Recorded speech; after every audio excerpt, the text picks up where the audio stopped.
Adik Ayu Ting Ting, Asyifa Nuraini, resmi menikah dengan pria bernama Nanda Fahrizal di Hotel Margo, Depok, Jawa Barat pada Minggu, tanggal 20 Februari tahun 2022. Mahar pernikahan keduanya terdiri dari mas kawin seberat 23,4 gram dan uang tunai Rp2.022.022. Uang tunai itu jumlahnya disesuaikan dengan tanggal cantik pernikahan Syifa dan Faisal hari ini, yakni tanggal 20 Februari tahun 2022.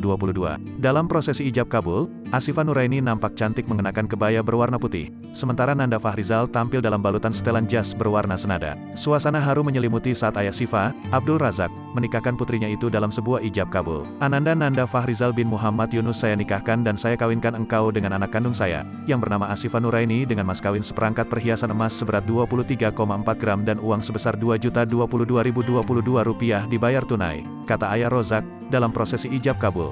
Dikutip dari kanal YouTube Asyifa Nuraini, Minggu. Dalam satu kali tarikan napas, Nanda Fahrizal menerima ijab kabul tersebut diiringi doa dari para tamu undangan. Saya terima nikah dan kawinnya Asyifa Nuraini binti Haji Abdul Razak dengan mas kawin tersebut dibayar tunai, tutur Nanda Fahrizal. Beberapa figur publik terlihat hadir dalam acara tersebut, termasuk politisi dan presenter Eko Patrio yang menjadi saksi pernikahan Asyifa Nuraini dan Nanda Fahrizal.